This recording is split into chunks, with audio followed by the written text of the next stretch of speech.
যুদ্ধ শেষ করতে রাশিয়া ও ইউক্রেন উভয়কে কিছু ভূমি ছেড়ে দিতে হবে বলে মন্তব্য করেছেন প্রেসিডেন্ট ডোনাল্ড ট্রাম্প। সোমবার হোয়াইট হাউসে এক সংবাদ সম্মেলনে তিনি জানান, রাশিয়ার প্রেসিডেন্ট ভ্লাদিমির পুতিনের সঙ্গে তার শুক্রবারের বৈঠকের লক্ষ্য একটি শান্তি চুক্তির সম্ভাবনা যাচাই করা। চুক্তি হবে কিনা তা তিনি 2 মিনিটের মধ্যেই বুঝতে পারবেন বলে দাবি করেন ট্রাম্প।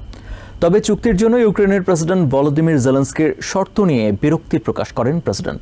অন্যদিকে এক ভিডিও বার্তায় জেলেনস্কি দাবি করেছেন, পুতিন এই যুদ্ধ শেষ করতে চান না, আমেরিকার সঙ্গে বৈঠককে কেবল তার ব্যক্তিগত বিজয় হিসেবে দেখাতে চান।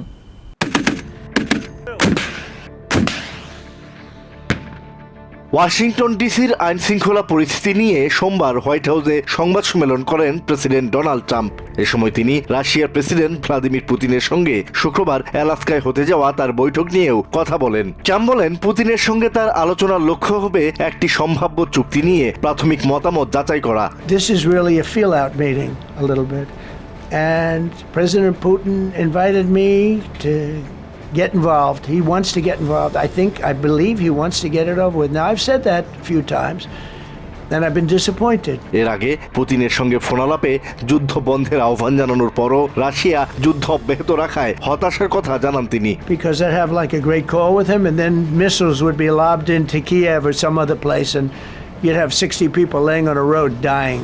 রাশিয়া ইউক্রেন যুদ্ধকে দ্বিতীয় বিশ্বযুদ্ধের পর থেকে সবচেয়ে খারাপ ঘটনা আখ্যায়িত করে ট্রাম্প বলেন, এই যুদ্ধের অবসান ঘটাতেই হবে। পুতিনকে এ কথাই তিনি বলবেন। Thing that's happened by far the worst that's happened since World War II.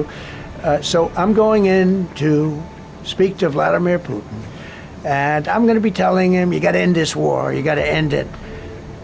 And he wasn't going to mess with me. পুতিনের সঙ্গে তার বৈঠকে কোনো মীমাংসা নাও হতে পারে বলে উল্লেখ করেন president.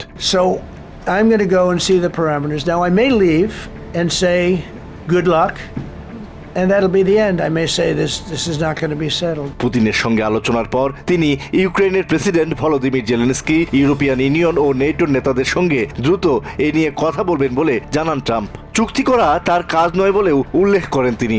But I'm going to meet with him. We're going to see what the parameters are. I'm then going to call up President Zelensky and the European leaders right after the meeting, yeah. And I'm going to tell them what kind of a deal. I'm not going to make a deal. It's not up to me to make a deal. Trump বলেন, তিনি লড়াই চালিয়ে যেতেও বলতে পারেন। And I may say, lots of luck, keep fighting. Or I may say we can make a deal. চুক্তির সম্ভাব্যতা যাচাইয়ে তার খুব বেশি সময় লাগবে না বলেও আত্মবিশ্বাস প্রকাশ করেন তিনি। Well, we're going to have a meeting with Vladimir Putin, and at the end of that meeting, probably in the first 2 minutes, I'll know exactly whether or not a deal can be made. How will you know that? Because that's what I do. I make deals. President জানান, যুদ্ধ শেষ করতে Russia ও ইউক্রেনকে একে অপরের কাছে নিজেদের কিছু ভূমি ছেড়ে দিতে হতে পারে। রাশিয়া ইউক্রেনের একটি বড় অংশ দখল করে নিয়েছে উল্লেখ করে তিনি বলেন, সেগুলোর কিছু অংশ ইউক্রেনের জন্য ফিরিয়ে আনার চেষ্টা করবেন। বর্তমানে রাশিয়া ইউক্রেনের প্রায় 1/5 অঞ্চল দখল করে আছে। অন্যদিকে ইউক্রেনের দখলে রাশিয়ার কোনো ভূমি নেই বললেই চলে। শান্তি চুক্তির অংশ হিসেবে রাশিয়ার কাছে নিজেদের জমি ছেড়ে দিতে অস্বীকৃতি জানিয়েছেন ইউক্রেনের প্রেসিডেন্ট, জানিয়ে জেলেনস্কির প্রতি অসন্তোষ প্রকাশ করেন ট্রাম্প। তিনি বলেন, উভয়ের মঙ্গলের জন্যই ভূমি বিনিময় করতে হবে। সংবাদ সম্মেলনে পুতিনের সঙ্গে বৈঠকের বিষয়ে কথা বলতে গিয়ে ট্রাম্প 2 বার ভুলবশত অ্যালাস্কার পরিবর্তে বলেন রাশিয়া যাচ্ছেন তিনি। It's embarrassing for me to be up here. You know, I'm going to see Putin. I'm going to Russia on Friday. অন্যদিকে এক ভিডিও বার্তায় ভলোদিমির জেলেনস্কি দাবি করেন, ইউক্রেনে নতুন করে অভিযানের জন্য রাশিয়া সেনা ও সামরিক সরঞ্জাম মোতায়েন করছে, এমন গোয়েন্দা তথ্য পেয়েছেন তারা। পুতিন নিশ্চিতভাবেই কোনো যুদ্ধবিরতি বা যুদ্ধের সমাপ্তির জন্য প্রস্তুতি নিচ্ছেন না। তিনি আমেরিকার সঙ্গে বৈঠককে শুধুমাত্র তার ব্যক্তিগত বিজয় হিসেবে দেখাতে এবং তারপর আগের মতোই কাজ চালিয়ে যেতে বদ্ধপরিকর। এখন পর্যন্ত এমন কোনো ইঙ্গিত নেই যে রাশিয়ানরা যুদ্ধ পরবর্তী পরিস্থিতির জন্য প্রস্তুতি নিচ্ছে।